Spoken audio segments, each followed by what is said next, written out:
Have you ever felt like your mind is a browser with 100 tabs open, and you can't find where the music is coming from? Have you ever spent an entire night replaying a 5-second conversation in your head, wondering what you did wrong? You are not alone. You are lost in the fog of overthinking. Most of us believe that thinking is the solution to our problems, but there is a point where thinking stops being a tool and starts being a cage. We fall into the trap of rumination, believing that if we just analyze every possibility one more time, we will finally be safe. We have forgotten that while we are busy building imaginary disasters in our heads, the real world is passing us by. In a kingdom called Nebula, the air was not made of oxygen, but of thoughts. Whenever a citizen began to worry or second-guess themselves, a small patch of gray mist would appear around their head. Silas was a citizen of Nebula, and he lived in a permanent storm. He was a talented clockmaker, but he could never finish a single clock. He would sit for hours wondering, what if the spring breaks in 5 years? What if the customer thinks the ticking is too loud?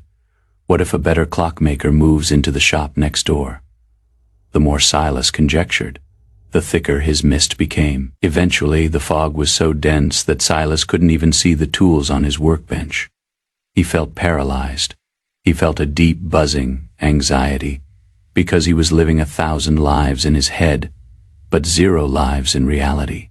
He was a prisoner of what if. One day, Silas heard of the clear-eyed sages who lived on the summit of the now. It was said that the sage had no mist around his head, even when the world was in chaos. After a long journey through his own mental clouds, Silas reached the summit. He found the sage sitting on a simple stone, watching a leaf fall from a tree. The air around the sage was as clear as glass. "Master," Silas cried, his voice muffled by his own fog, "I am drowning. I am trying to solve my life.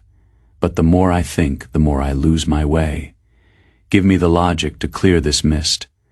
Give me the answer that will stop the noise." The sage didn't give him a complex philosophy. Instead, he handed Silas a small, cold stone. "Silas," he said, "feel this stone.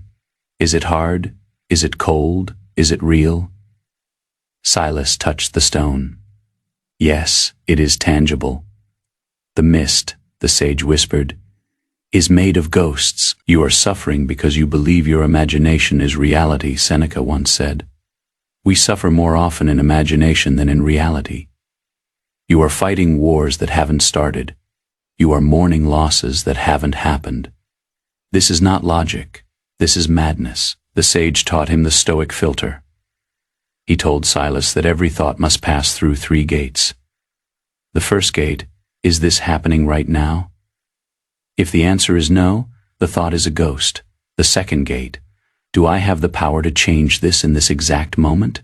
If the answer is no, the thought is a distraction. The third gate, does this thought lead to a virtuous action? If it only leads to more thinking, it is a poison. Overthinking, the sage continued, is the attempt to control the future with the mind. But the future doesn't exist yet. The only place where you have sovereignty is in your hands and your feet. When you feel the fog rising, stop the analysis, pick up a tool, take a step. Action is the wind that blows away the mist. This was Silas's epiphany. He realized that he had been using his intelligence to build a labyrinth rather than a bridge. He had been so afraid of making the wrong choice that he had made no choice at all. He returned to Nebula. The next time he sat at his workbench, and a what-if thought appeared, he didn't feed it. He looked at the mist and said, "You are not real. You are just a ghost." He picked up a small brass gear. He felt its weight. He focused on the tangible task of fitting it into the clock. A strange thing happened. As Silas focused on the now, the fog around his head began to dissipate. He wasn't living 1,000 imaginary disasters anymore. He was just a man making a clock.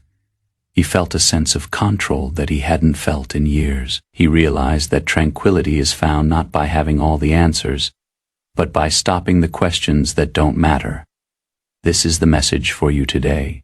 You are likely exhausted from the internal noise. You are trying to figure everything out.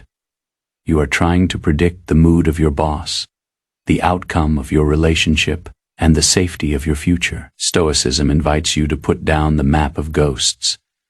Realize that your anxiety is a form of arrogance. You are acting as if you can see through time tonight. Identify one thing you have been overthinking. Apply the 3 gates. Is it happening now?